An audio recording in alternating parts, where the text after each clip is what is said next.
Hi guys, it's me, Bricks, and welcome back! So ayan guys, welcome back to another video. And for today's video is magre-review tayo ng product. And as you can see sa may title ng ating video is i-review natin itong whiteheads and blackheads remover. So kung effective ba ito, kung sulit ba ito. And by the way guys, itong product na ito is, I guess, matagal na itong na-release and nag-trending ito sa Thailand way back 2015 or 2016. Ayan, itatry natin yung mga blackheads and whiteheads na remover. So, ito siya guys, ipapakita ko siya sa inyo. So, ganito lang siya guys. So, nabili ko pala ito sa reseller doon sa aking classmate. And yung malaking nito, yung malaking matawag dito, tube or yung parang malaking lalagyan is naubos na raw, and yun ay 80 pesos or 85, and ito na lang yung maliit 40 pesos. And ayan, ganito siya kaliit guys, ganyan siya kaliit. So this is, hindi ko alam paano ito basahin guys, hindi siya mag-focus no. So ayan, gel Kenemi, para siya gel Huteman white, and meron siya mga aloe vera, tapos may nakalagay na new, pero ewan ko bakit hindi siya nagfo-focus. And from Thailand ito guys, kasi yung mga sulat pang Thailand guys, hindi ko alam bakit hindi nyo makita. So ayan, pag ginanyan ko, basta Thai ang nakasulat guys, parang Raikan Topeni Ami Pai Charlang BL series. So ayan, from Thailand ito, and meron siyang expiration date 2023 pa siya, and bago pa lang gawa ito guys. So 2020, and mag-i-expire siya sa 2023. So ayan, and buksan natin. And bago natin pala ito buksan, so ito muna tayo guys sa may papel. So ano bang laman nito? So ayan, merong sulat. So meron siyang kasamang sulat, ewan ko, pero pang Thai talaga siya guys. Hindi ko alam paano ito basahin, baka alam nyo. So ayan, Raikan Topeni lang alam ko eh.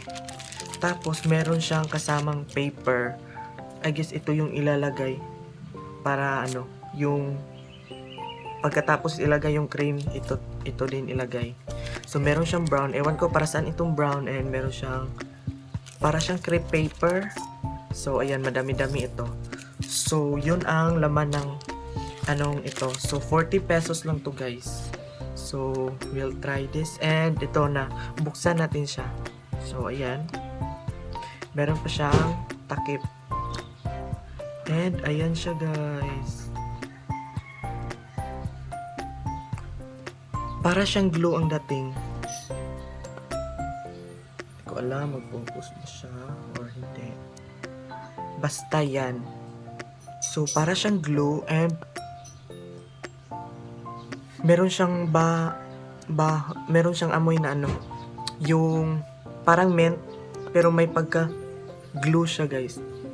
Hindi ko kasi mabasa itong mga ingredients dito kasi nakasay.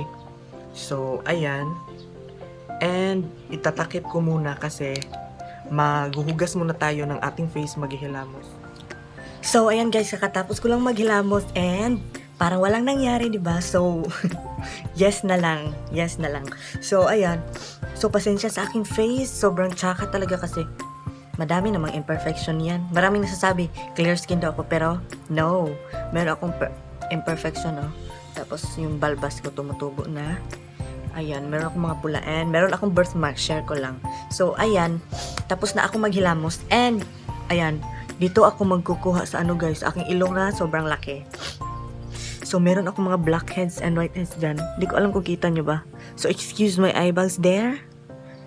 So ayan, yung mga itim-itim, mga puti, hindi ko alam kung kita nyo. So ayan, so ayan, mula-mula na siya. So ayan, kunin na natin ito, and wala siyang kasama yung parang spatula bangan maliit. So ang gagawin natin is kakamayin na lang natin, tapos ilagay natin sa ilong. So, wait a minute. And, ayan. So, para tipid, dito muna tayo magkuha sa takip, oh. Yung takip. Tapos, ilagay natin siya dito sa mayroong mga blackheads and whiteheads.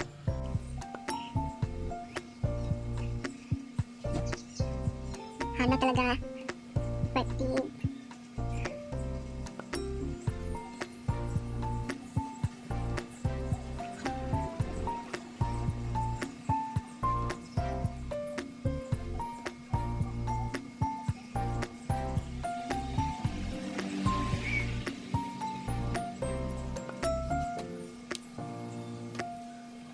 So, ayan, tapos yung ilagay, tapos maglagay na tayo ng paper.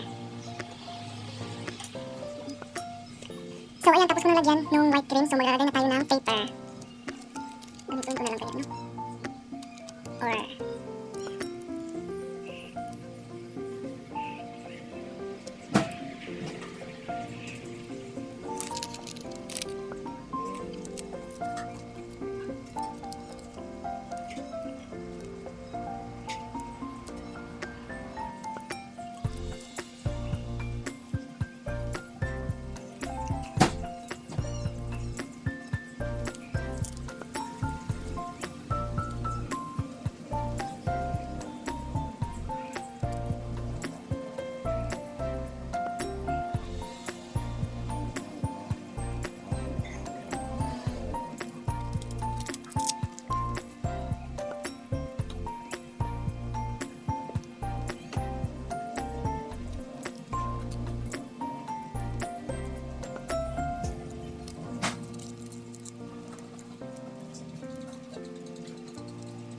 Yan guys, tapos ko nang i-apply yung cream at saka yung paper, tapos nilagyan ko na lang din dito kasi meron mga whiteheads.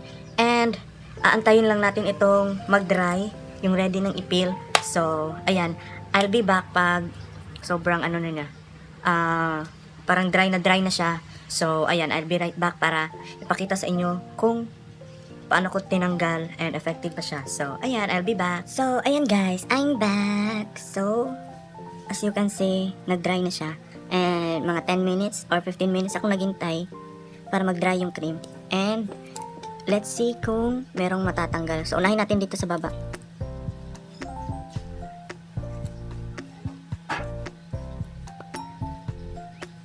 Meron siya guys, konti. Hindi ko alam kita nyo ba? So I will show you guys later.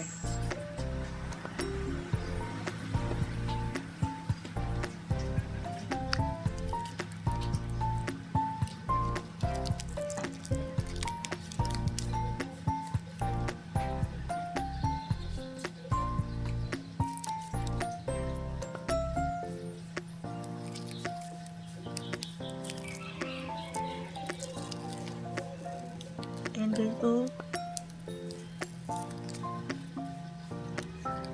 Hala, meron talaga siyang natanggal. Ayan guys. Hindi ko alam kita nyo ba, pero ayan oh. Ipapakita ko later.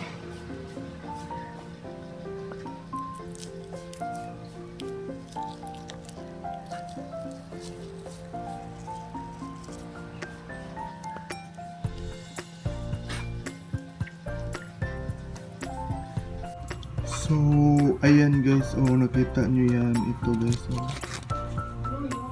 Ito. Yan. Meron naman siyang nakuha na blackheads at saka whiteheads. Konti lang. So, ayan. So, ayun guys, nakita nyo naman na merong nakuha yung blackheads and whiteheads remover. Pero konti lang yung nakuha nyo guys, kasi meron pa akong ano dito Pero, wala na yung mga rough. Wala na yung roughness dito sa aking, dito sa bridge. Tapos dito na lang, meron na lang whiteheads Ayan, kita nyo. Dito lang nakuha. So, siguro, damihan nyo yung pag-apply para talaga sobrang sticky. So, ayun, and wait lang, pasensya na, sobrang dumi pa ng aking ilong. So, lilinisin ko after nito.